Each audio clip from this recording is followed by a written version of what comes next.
聯儲局喺7月30日維持利率不變，但債券市場已經自己加咗一次息。呢個正正就係我哋之前條片最安全的投資已不再安全入面警告過嘅危險。如果你未睇過條片，按下面條連結，喺入面我哋解釋咗點解長期孳息會繼續上升，同埋會點樣影響債券、股票同其他資產。聯儲局已經連續第5次會議將基準利率維持喺 3.5% 至 3.75%， 但有3位理事投票支持加息 0.25%。呢個係一個清楚信號，聯儲局內部對通脹嘅憂慮正在升溫，市場收到嘅信息仲深一層。如果通脹持續唔落，政策可能需要收緊更長時期。2年期孳息下跌，因為交易員降低咗即時加息嘅預期，但30年期孳息就升到大約 5.21%。呢個令長期美國國債孳息接近19年高位，對長線投資者嚟講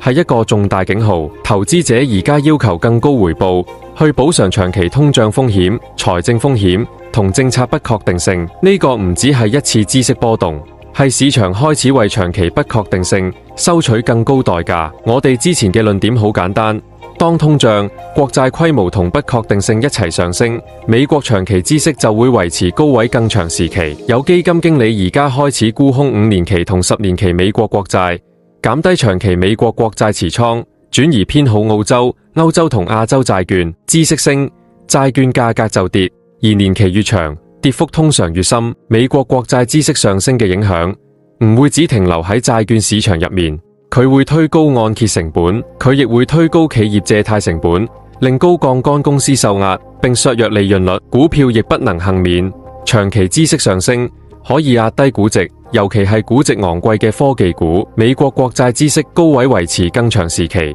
已經唔再只係預測。債券市場而家已經開始執行呢個現實。對長線投資者嚟講，呢個必須成為一個基本假設。久期風險真實存在，融資成本會更高，估值亦需要更加嚴謹。當孳息繼續上升，美國國債、債券、股票同其他資產嘅風險都會繼續增加，投資者必須保持審慎。